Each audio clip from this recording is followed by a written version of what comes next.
The first thing I remember about the phone call is the quiet. Not silence exactly, there was the hum of my refrigerator, a car passing outside, the faint clicking of my kitchen clock. Ordinary noises. But when my daughter answered, something in her voice already felt finished, as if I had arrived after the party was over. I had called to ask how the wedding planning was going. That was all. Just a mother checking in. "Oh," she said lightly, almost laughing at herself. "That was yesterday, Mom." I waited for the rest of the sentence. There is always more after a sentence like that.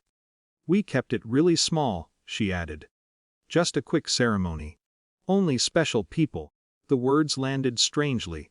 Not sharp, not dramatic. More like setting down a cup and realizing there's no table underneath. For a moment I wondered if I had misunderstood. "Yesterday?" I said. "Yeah, it was last minute. We didn't want a big thing." She sounded cheerful. Busy, even. As if she were folding laundry while we talked. I told her congratulations. I asked if the weather had been nice. I asked if the ceremony went smoothly. All the things mothers say when they are supposed to be happy. And she answered politely. Then the conversation ended.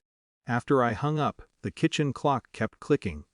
I stood there longer than necessary, looking at the magnet-covered refrigerator door. One of the magnets held a photograph from when she was 7. She was holding a science fair ribbon, smiling so hard her cheeks looked swollen. I remembered the drive home from that fair.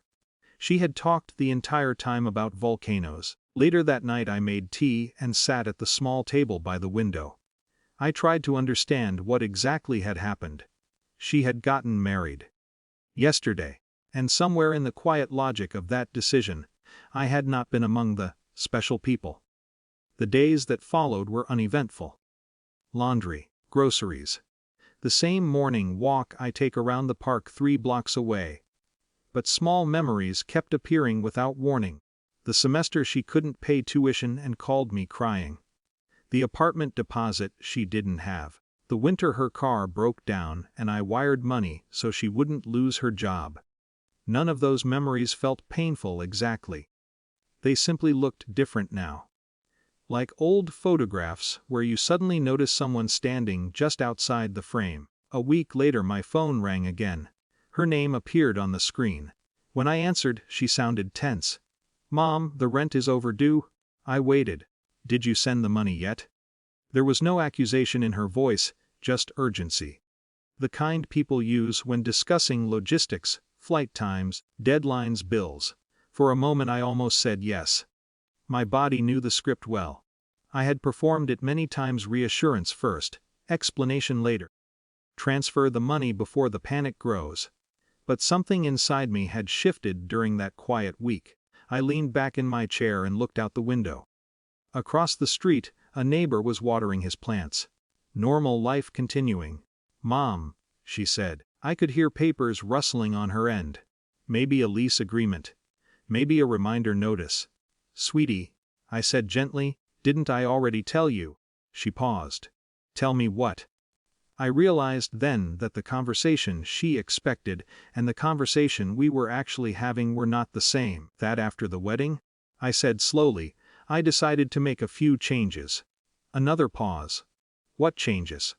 Her voice had lost some of its confidence. "I'm not going to send rent money anymore." The words came out calmly, almost pleasantly, not angry, not dramatic. Just complete.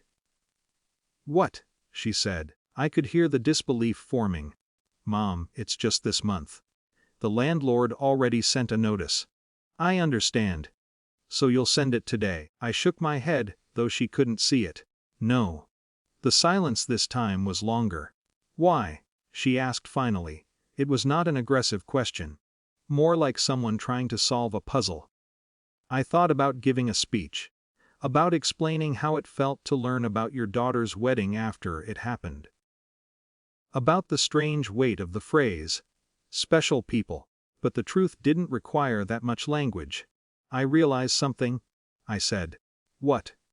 "That I've been very useful to you." She didn't answer, and I continued gently, "I'd like to try being something else for a while." "Mom, this isn't about usefulness. I just need help right now. I know. You've always helped. Yes. Another quiet stretch of air between us.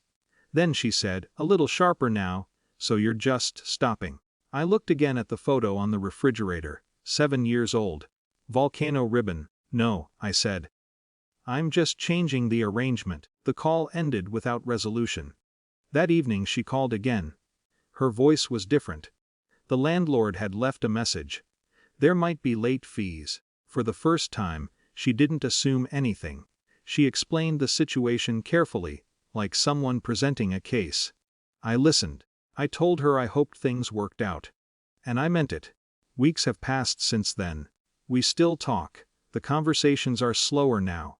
She asks how I'm doing before mentioning practical things. Sometimes she tells me about work. Once she asked about the park I walk through in the mornings. We have not discussed the wedding again. Respect, I'm learning, does not arrive all at once. Sometimes it grows the way quiet things grow. Gradually, without announcement, and without applause.